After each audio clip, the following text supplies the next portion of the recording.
I walked under the bridge and found chunks of concrete falling off. MoDOT crews have been pulling in and out all morning. A dead body was picked up in this tree line just a few hours ago. I went on a hunt today with my camera, of course, but the only deer that I saw were the ones on these signs. Columbia, you can see we are right on the line right now.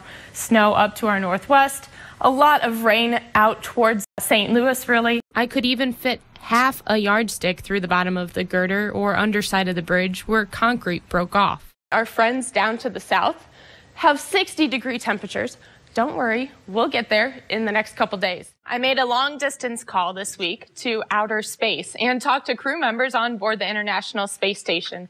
I encourage you to look up because right now, astronaut Mike Hopkins is orbiting Earth performing innovative research for NASA, but his desire to invent actually began on a family farm near Richland, Missouri. Well, we hear you loud and clear. Welcome aboard, Columbia. Dramatic view from the International Space Station. We are going to start warming up, though, for tomorrow because we have this high-pressure system out to our west. Sheriff Heitman released these documents to me following our request, a 20-page statement from the alleged victim, Courtney Mahaney, and supplemental reports detailing incidents involving Osage County Sheriff Michael Dixon.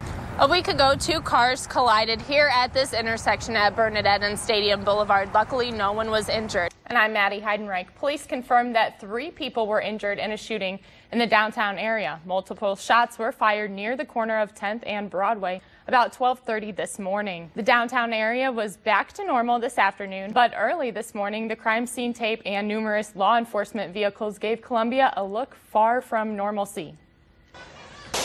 We were sent amateur video by a viewer. Officers in the area responded when they heard several gunshots. Bam, bam, bam, bam. As I was running, I saw people running close to me, towards me and away from the situation. So that's my first suspicions of whether it was a gunshot. Columbia police say one victim had multiple gunshots to the lower body. Drivers use them every day and may not even think twice before driving over or under Missouri bridges. KOMU8's Maddie Heidenreich looked into bridge data and projects to see if the state can keep up with aging and deteriorating infrastructures. People who drive under this bridge every day may notice that it's starting to deteriorate on the underneath side. Joe Alder is talking about the I-70 overpass near Business Loop 70. Nearly 60,000 cars drive across this overpass almost every single day. That's not even to mention the cars that drive underneath. I walked under the bridge and found chunks of concrete falling off, even in one spot over the roadway.